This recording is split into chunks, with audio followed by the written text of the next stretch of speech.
Hey friends, Sean from Draft Therapy here, and on today's review for you, let me drop a little wisdom on you.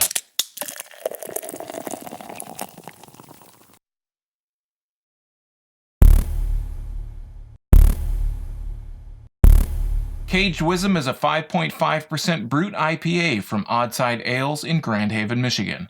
This will be the second Brut IPA I've had on the channel, the first being Champion Brut from Brewery Vivant in Grand Rapids.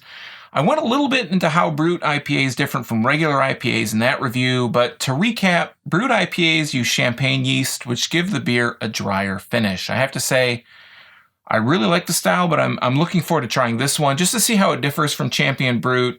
It's the only frame of reference I have. It's the only Brut IPA I've had besides, this one coming up. So I'm just excited to look at it, try it, see how they differ, see how they're the same. But let's take a look at the label and then we'll jump into the beer. Fun fact, the only two words with 3 double letters in a row are bookkeeper and bookkeeping. So we're going to take a look at the label here. It's a little bit of a departure from Oddside's other stuff. I feel like most of Oddside stuff has kind of a uniform label design. They have like a hand-drawn style, or in the case of, I'm thinking like Alpha Beta or Falcon Punch, they're a little bit flashier. But this one's, I don't know, it's kind of an odd choice. It's a white label with gray bars on it. It says Caged Wisdom Brut IPA. It has Oddside, again, with the 3 hops.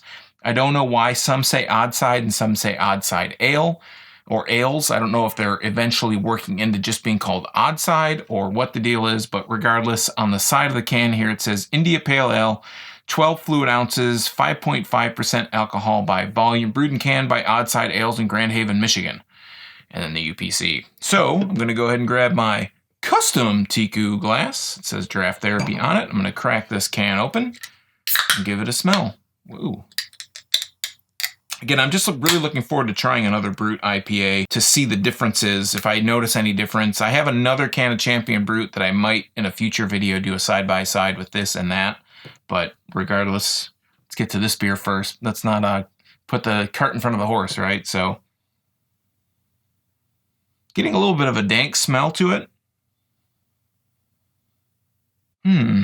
I think that's the exciting thing, right? It's just that the yeasts are different. We're so used to talking in IPAs about different hops that you can use all crazy types of hops, but the yeast is going to be different and it's going to result in a drier style. So let's pour this.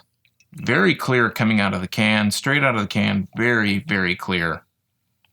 But it's collecting really nice and yellow. It reminds me actually a lot of what Champion Brut looked like straight out of the can.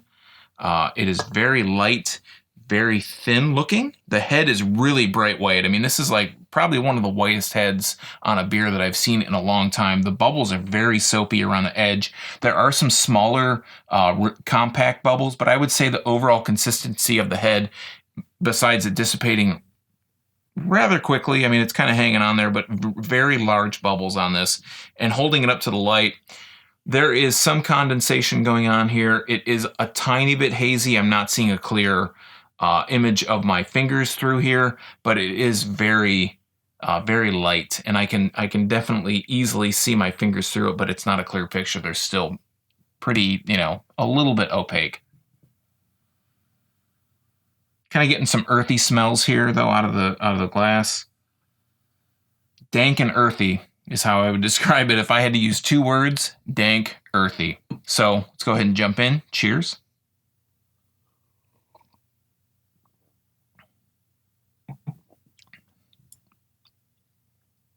There's a little bit of a fruitiness to it. It's almost as if this is like a dank juice, minus all the extra hoppy bits in it and different yeast.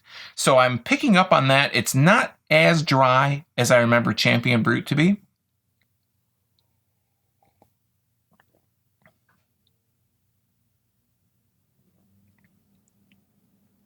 Definitely has some earthy kind of notes in there, some floral kind of notes. But I am reminded of, like I said, of a dank juice, but just drier in the finish. As soon as you kind of swallow these Brut IPAs, the flavor kind of like, all you get is that kind of dry taste on your tongue. There's not a lot to hang around, not a lot to really analyze on it. So you have to kind of get it before you swallow it.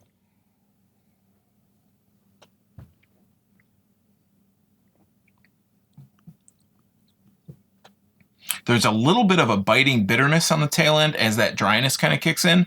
I do have to say, thinking back on the Champion Brut versus this, the Champion Brut was a lot drier. This is very dry, but it's not nearly as dry as Champion Brut. And again, it could be just because my memory is kind of saying like, oh no, that was the driest beer you've ever had, that it's kind of playing with my mind to make me think that Champion Brut was drier than this, but this is still very dry. I do still don't, I'm talking a lot about Champion, and this is obviously for Caged Wisdom.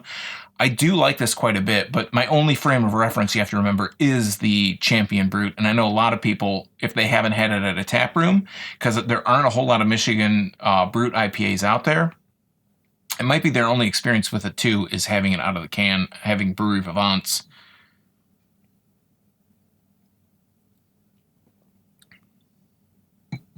But yeah, getting those floral notes and also some earthy notes. But again, once you swallow, it hits the back of your tongue. That's where you pick up on most of that kind of floral and earthy quality to it. After that, it's just dry. Like immediately after that, there's not a whole lot of aftertaste. It's just that dryness that kind of sits there. So again, I would love to do a video that's like a head-to-head where I put Champion Brut versus this, because I'd like to see, being able to try them side by side, which one I like better. I need to get more, though, to try out more things, to be able to bring you more of an educated idea of what's going on with these. But I would have to say, if you're really interested in Brut IPA as a style, this would be one to pick up. I think it might be a little bit easier to get than Champion Brut will be, because, Oddside likes to release things in 6-packs. Vivant is more of a 4-pack. Distributor, so it might be a little bit easier to get this. They're comparable, but again, I'd like to do a video with both side by side and get a little bit more of an educated opinion on what's going on here. All right, friends, that has been Caged Wisdom from Oddside Ales. If you head into Oddside Ales Taproom in Grand Haven, let them know you saw their beer here. It'll get the channel more exposure. Maybe I can get in there, do a video there, a live stream, what have you. So have you had this, or have you had other Brut IPAs? If so, what do you think of the style? Let me know in the comments down below. And while you're down there, why not like, share, and subscribe to the channel if you haven't already? I'm here talking Michigan beer twice a week on Tuesdays and Thursdays. And the best part about it is, it's absolutely free to viewers just like you. You can also find links to my social media, some merch, like this shirt, a custom Tiku glass like this, but you can get any logo you want on it, and links to all the gear I use in these videos, and a link to my blog at drafttherapy.com. So until next time, I'm Sean from Draft Therapy. Thanks for stopping by, and remember, drink craft beer, support your local breweries wherever they are, and don't forget to treat yourself to a little draft therapy. Thanks for watching. Cheers.